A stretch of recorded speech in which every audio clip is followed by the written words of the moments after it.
Hello guys, আসসালামু আলাইকুম। আমার ছেলে দুপুরে বলছে যে আমি চিড়ি খাবো, দই দিয়ে আম দিয়ে চিড়ি খাবো। তো দেখতেই পাচ্ছেন চিড়ি খাওয়ার জন্য সব কিছু রেডি, মিষ্টি রেডি, দই রেডি, আম রেডি।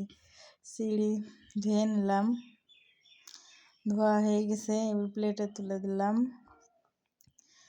তুলে দেওয়া হয়ে গেছে, এবার একটু চিনি দিয়ে দিলাম, স্বাদ মতো লবণ দিয়ে দিয়েছি, দই দিয়ে দিয়েছি, একটা মিষ্টি দিয়ে দিলাম, একটা আম বিনিয়ে দিলাম।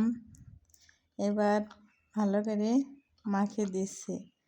আমার ছেলে বলছে একটু মাখিয়ে দাও, খাই দেখি কেরম টেস্ট। তো দেখতেই পাচ্ছেন, আমের সময় যদি চিড়ি আম না খাওয়া যায় তাহলে কি চলে? বাঙালির ঐতিহ্য খাবার আম চিড়ি আমের সময়।